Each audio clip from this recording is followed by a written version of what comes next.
12월 8일 목요일입니다. 전도서 6장 1절로 12절 말씀.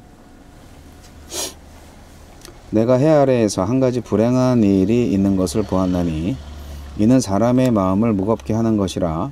어떤 사람은 그의 영혼이 바라는 모든 소원에 부족함이 없어 재물과 부요와 존귀를 하나님께 받았으나 하나님께서 그가 그것을 누리도록 허락하지 아니하셨으므로 다른 사람이 누리나니 이것도 헛되어 악한 병이로다.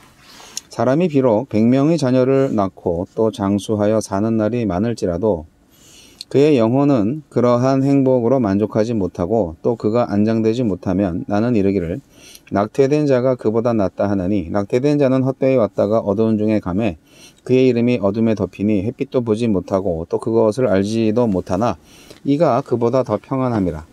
그가 비록 1000년의 갑절을 산다 할지라도 행복을 보지 못하면 마침내 다 한 곳으로 돌아가는 것뿐이 아니냐. 사람의 수고는 다 자기의 입을 위함이나 그 식욕은 채울 수 없느니라. 지혜자가 우매자보다 나은 것이 무엇이냐. 살아있는 자들 앞에서 행할 줄을 아는 강난 자에게는 무슨 유익이 있는가. 눈으로 보는 것이 마음으로 공상하는 것보다 나으나 이것도 헛되어 바람을 잡는 것이로다. 이미 있는 것은 무엇이든지 오래전부터 그의 이름이 이미 불린 바 되었으며 사람이 무엇인지도 이미 안 바 되었나니 자기보다 강한 자와는 능히 다툴 수 없느니라. 헛된 것을 더하게 하는 많은 일들이 있나니 그것들이 사람에게 무슨 유익이 있으랴. 헛된 생명의 모든 날을 그림자같이 보내는 일평생에 사람에게 무엇이 낙인지를 누가 알며 그 후에 해 아래에서 무슨 일이 있을 것을 누가 능히 그에게 고하리요. 우리를 행복하게 하는 것. 고대 이스라엘에서 부, 다산, 장수는 복의 표지였으며 여전히 인생에서 중요한 가치들입니다. 하지만 그것이 우리의 행복을 보장하지 못합니다. 하느님은 어떤 분입니까? 하느님은 창조주와 전능자로서 우리가 묻고 의지할 분입니다. 해 아래 어떤 사람도 무엇이 참된 낙인지 죽은 후에 무슨 일이 일어날지 말할 수 없습니다. 이 한계를 명백히 인정하는 현실주의가 욕망에 지배받지 않는 신앙의 출발점입니다. 하느님은 모든 것을 지으셨고 모든 일의 시정을 아시고 때를 따라 아름답게 하심으로 우리 인생에 무슨 일이 있을지 또 무엇이 유익한지 아십니다. 부와 재물을 아쉬움 없이 갖는 복을 받았지만 누릴 복을 받지 않는다면 허무한 일이요 고통스러운 아픔이 됩니다. 소유가 내 존재의 풍요를 보장하지 않습니다. 소유 자체가 풍요가 아니잖아요. 그걸 누려야죠. 그리고 더 많은 사람이 진정한 인간됨을 누리게 하는데 쓰여지지 않는다면 그 소유는 소유한 사람에게 아픔을 가져다 줄 것입니다. 내 소유가 내게 해가 되어 돌아오지 않도록 내 마음의 곳간을 어서 열게 해달라고 기도합시다. 장수한 부자에게 그의 오랜 삶이 끝끝내 욕망을 채우는 데 부족한 나날이었다면 다산한 부자에게 그의 많은 자손이 그가 죽은 후 재산을 대물림하는 데만 관심을 쏟느라 무덤조차 준비하지 않는다면 차라리 해 아래 나오지 못한 낙태된 아이보다 못한 삶이라고 합니다. 부 자체는 분명히 언약에 명시된 복이지만 감사하며 누릴 줄 모르는 이에겐 재앙의 조건이 되고 말 것입니다. 인간의 욕망은 끝이 없어서 결코 채울 수 없기에 욕망을 채우기 위한 수고도 끝이 없습니다. 그래서 우리는 가장 부유한 시대를 살면서도 더 가지려는 욕망으로 끝없이 수고하며 그 어느 때보다 더 힘들고 불행하게 살고 있습니다. 이제 끝없는 욕망을 위한 헛된 수고를 멈추고 결코 헛되지 않을 주님의 일을 위해 기쁘게 수고합시다. 욕망 앞에서는 지혜자가 어리석은 자보다 더 낫지 않고 가난한 자가 인생살이를 잘 안다고 나은 것도 없습니다. 끝없이 바라기만 하기보다는 눈에 보이는 것으로 만족하는 것이 더 낫지만 그마저도 궁극적인 행복은 아닙니다. 그러면 우리를 행복하게 하는 게 뭐냐고요.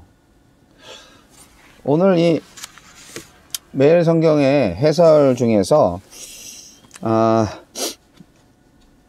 욕망을 위한 헛된 수고를 멈추고 결코 헛되지 않을 주님의 일을 위해 기쁘게 수고합시다 라고 되어 있잖아요. 이 말씀을 잘 해석을 해야 됩니다. 해설을 해석하라는 얘기인데 뭐냐면 주님의 일을 위해서 기쁘게 수고하는 것이 예배당에 나가서 우리가 흔히 알고 있는 교회에 나가서 봉사하는 것이 전부가 아니라는 거죠. 주님의 일은 주님의 영광을 위해서 하는 사역이죠. 그렇기 때문에 교회 봉사, 흔히 말하는 교회 봉사, 성가대, 뭐 교사, 뭐 주방, 뭐 이런 게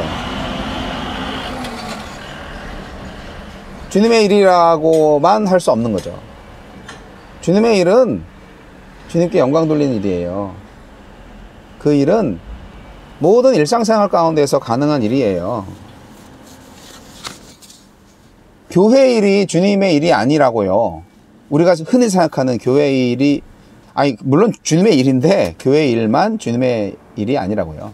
그런 얘기를 하는 겁니다. 그러면 정말 우리를 행복하게 하는 건 뭐냐? 이 전도서를 읽다 보면요, 야, 어떻게 행복해지지? 어떻게 세상을 초연할 수가 있지? 이런 생각을 하게 됩니다. 참 전도서 되게 어려워요. 어려운데 그래서 더욱더 우리에게 참된 그 지혜를 주는 책이 아닌가 생각이 듭니다. 오래 사는 것도 헛되다는 거예요. 아니 낙태된 애들보다 태어나가지고 행복하게 못 살면 낙태된 애보다 못하다, 이렇게 말을 하는 거니까 이거는 뭐 완전히 살지 말라는 건가? 이런 생각이 듭니다. 전도서 기자는 굉장히 과격합니다. 한 주제는 이겁니다. 부와 재물을 아쉬움 없이 가졌더라도 그것을 누릴 복이 없으면 허무한 일이고 고통스러운 아픔이 된다 이거예요. 많이 벌었으면요, 많이 쓰라 이거죠. 좋은데 쓰라 이거죠. 많이 버는 거 중요하다 이거죠. 좋은 거라 이거죠. 하지만 가지고만 있으면, 나눠주지 않으면, 그리고 제대로 가치 있게 쓰지 않으면 그게 더 불행이다 하는 거예요. 재물 모으는 재주가 있는 사람들이 있어요. 예, 저는 재물 모으는 재주는 없고 자꾸 쓰는 재주는 있어요. 저희 어머님이 하시는 말씀이에요.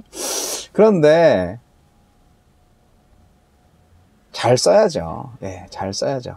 이게 멋진 부자들은요, 정말 조그만 데서 아끼서 이렇게 티끌모아 태산을 만드시고, 그 다음에 좋은 일에는 아주 대차게 빵빵 쓰시는 그런 거를 봅니다. 잠시만요. 네, 지금 짐을 싣고 있어요. 그래서 잠깐 멈췄다가, 오늘은 까대기로, 수작업으로 짐을 싣는 상황이라서 마무리 하도록 하겠습니다. 자, 사람의 수고는 그 사람의 욕구를 만족시키기에는 늘 턱없이 부족합니다. 해 아래 인생을 온전히 만족시킬 수 없는 그런 거죠. 해 아래 인생이 다 허무하다, 뭐 이렇게 얘기를 하는 것일 수 있는데,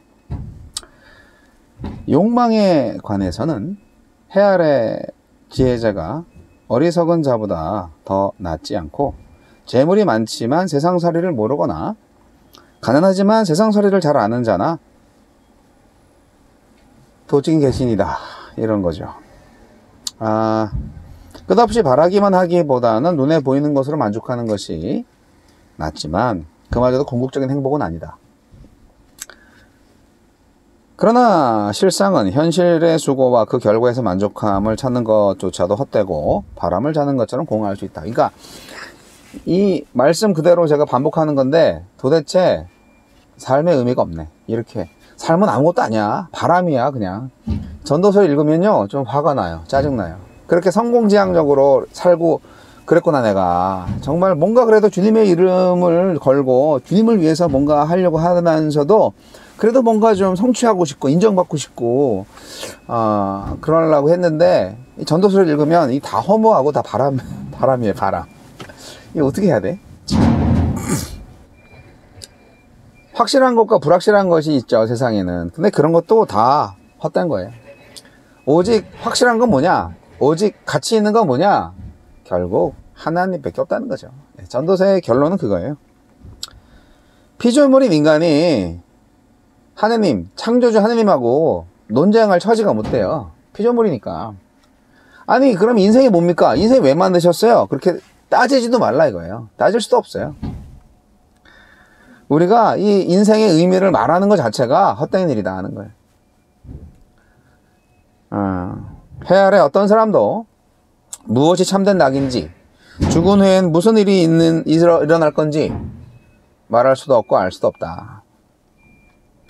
이 한계를 명백히 인정하는 현실주의가 바로 욕망에 지배받지 않는 신앙의 필수 조건이에요. 이게 중요한 교훈입니다. 우리가 순간순간 욕망의 지배를 받아요. 뭔가를 하려고 하면, 주님의 일을 하려고 한다고 하면서도 어느 순간 더 갖고 싶다, 더 인정받고 싶다, 이런 교만과 이 욕심에 이끌리는 이 욕망이 나를 지배해요. 그렇게 되지 않으려면 이런 전도서에서 주시는 지혜를 가져야 된다는 거죠. 다 바람 같은 거야. 돈 많이 버는 거, 다 헛된 거야. 오래 사는 거, 다 헛된 거야. 이런 거, 예. 참된 지혜, 진리의 어떤 그런 거, 다 헛된 거야. 그런 거예요. 전도서의 지혜를 지혜롭게 받아들이셔요. 예. 그래서 이런 마음가짐을 가지고 있으면은, 욕망에 지배받지 않는 인생을 살 수 있다는 거예요. 무슨 뜻인지 아시겠어요? 전도서의 지혜를 조금 아시겠어요? 저도 지금 깨닫고 있어요, 지금. 전도서의 지혜가 이런 거구나. 네. 그렇습니다. 여하튼. 그래서 우리가 행복하게 사는 방법은 뭐냐? 네.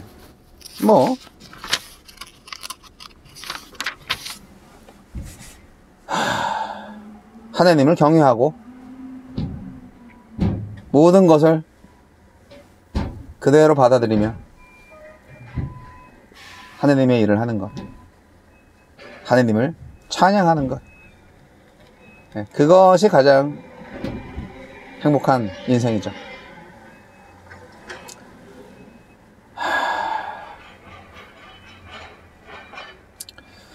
오늘부터 제대로 한번 행복의 길로 가시기를 바랍니다.